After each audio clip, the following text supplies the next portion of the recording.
કરાટેની ટુર્નામેન્ટમાં તાનલા વિસ્તારમાં આવેલી ખાનગી શાળા ખાતે સંચાલિત ઝેબીઝ માર્શલ આર્ટ એકેડમીના વિદ્યાર્થીઓ ઝળક્યા.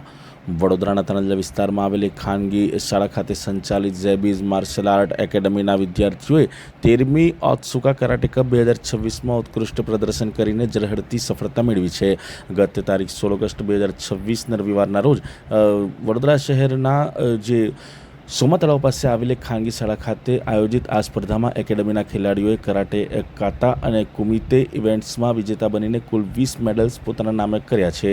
વિજેતા ખેલાડીઓની વાત કરીએ તો ગર્લ્સ ટીમમાં તસ્લીમ મલેક, અર્શિન ધોબી, સાલેહા મણિયાર, આયશા શેખ, અમાયરા વોરા, અનાયા વોરા અને એરિયાના પટેલ અને બોયઝ ટીમમાં અરહમ મંસૂરી, સયાન મંસૂરી, અસદ મલેક, શમ્સ મીર, મોહમ્મદ અલી મલેક અને ઝિદાન મલેક માર્ગદર્શન અને સન્માન તેઓનું કરવામાં આવ્યું હતું. વિદ્યાર્થીઓએ મેળવેલી આ સિદ્ધિ બદલ એકેડમીના કોચ જાબીર મલેક દ્વારા તમામ વિજેતા ખેલાડીઓને હાર્દિક અભિનંદન અને ભવિષ્યની સ્પર્ધાઓ માટે શુભેચ્છાઓ પાઠવવામાં આવી હતી. આ પ્રદર્શનથી વિદ્યાર્થીઓએ તાનલા વિસ્તારની જે ખાનગી શાળા છે તેનું અને ઝેબીઝ માર્શલ આર્ટ એકેડમીનું નામ રોશન કર્યું છે.